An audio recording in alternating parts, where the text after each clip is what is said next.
गवळी kitchen रेसिपीमध्ये आपलं स्वागत आहे। आज आपण जन्माष्टमीसाठी नैवेद्य म्हणून लाडू बनवणार आहोत पोह्यांचे। तर 2 वाट्या पोहे घेतलेले आहेत, जाड पोहे घेतलेले आहेत असे आपले कांदे पोह्याचे। 1 वाटी शेंगदाणे घेतलेले आहेत, 1 वाटी सुक्या खोबऱ्याचं कीस करून घेतलेले आहे, 2 चमच तीळ घेतलेले आहेत, 1 चमच खसखस घेतलेले आहे, एक गुळ घेतलेला आहे चिरून मी 1 वाटी, आणि वेलची जायफळची पूड घेतलेली आहे 1 चमच। आता एक पॅन मी गरम करायला ठेवलेला आहे, त्याच्यामध्ये आपले पोहे भाजून घ्यायचे आहेत।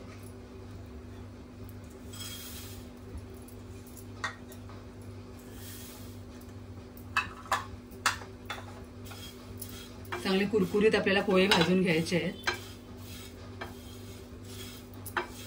त्याच्याने आपले लाडू कुरकुरीत लागतात आणि टिकतात सुद्धा चांगले। तर सगळे साहित्य नीट भाजून घ्यायचे।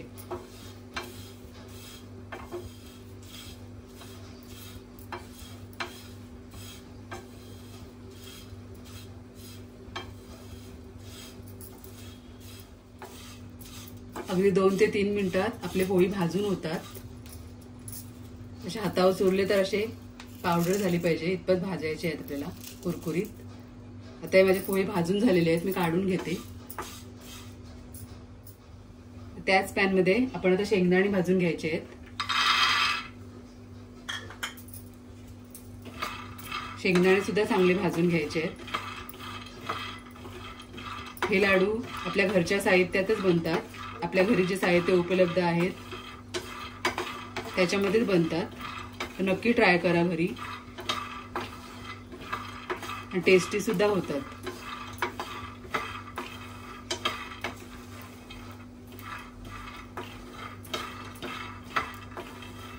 मीडियम गॅसवरती चांगले भाजून घ्यायचे शेंगदाणे।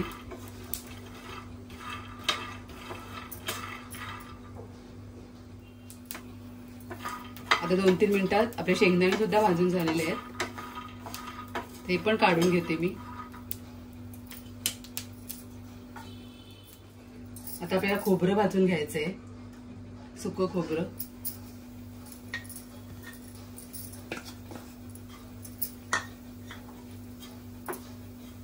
सुकं खोबरं कसं लगेच भाजलं जाते, म्हणून एकदम लो गॅस करायची आहे आणि छान असं भाजून घ्यायचंय।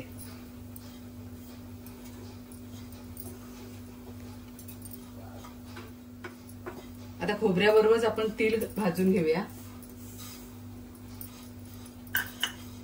तीळ सुद्धा पटकन भाजतात।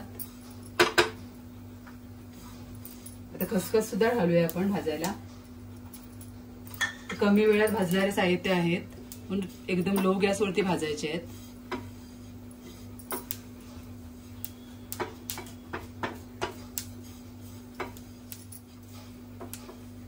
अगदी 1 मिनिटातच आपले साहित्य भाजून होतात। खोबऱ्याचा थोडा असा ब्राऊन कलर आला ना का झाले भाजून आपले खोबरे।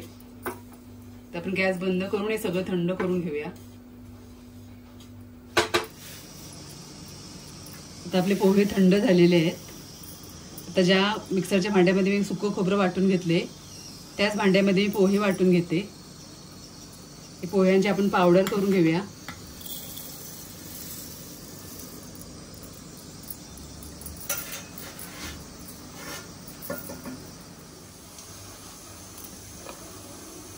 आता अशा प्रकारे मी पावडर करून घेतलेली आहे पोह्यांची, अशी रवाळ पावडर करून घ्यायची।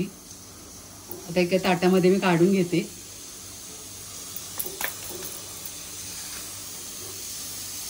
हे बघा, आता काढून घेतलेली आहे मी।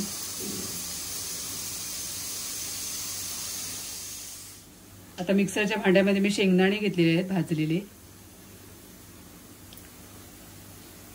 आणि त्याच्यातच हे गूळ घ्यायचं आहे। मी सालं नाही काढलेली शेंगदाण्याची।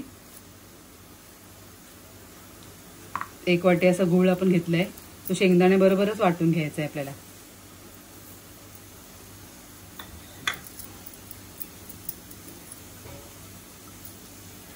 हे वाटून घेते।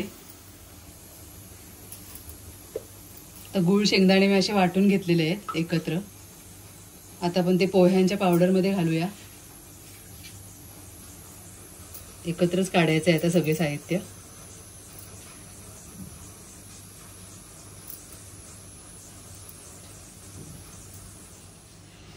आता हे काढून घेतलेलं आहे मी ताटामध्ये. आता ह्याच्यामध्ये तीळ, खसखस आणि खोबरं भाजलेलं आहे ते सुद्धा आता मिक्स करायचं आहे.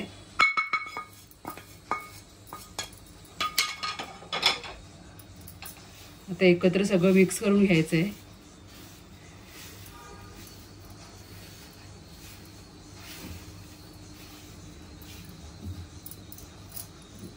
वेलची पावडर सुद्धा आपण मिक्स करून घेऊया. आता मी हाताने एकजीव करून घेते सगळे साहित्य. आता लाडूचं मिश्रण मी मिक्स करून घेतलेलं आहे. तुमचं मिश्रण ड्राय होत असेल ना तर फक्त 1-2 सेकंडसाठी मिक्सरला फिरवून घ्यायचं आहे. नाहीतर तूप घालायचं आहे 1 चम्मच. आता माझं मिश्रण बरोबर झालेलं आहे. हे बघा असं लाडू वळला जाते. आता मी लाडू वळून घेते. लहान मोठे कुठल्याही साईजचे तुम्हाला आवडत असतील तसे बनवून घ्या. झटपट होणारे असे नैवेद्याचे लाडू तयार होतात.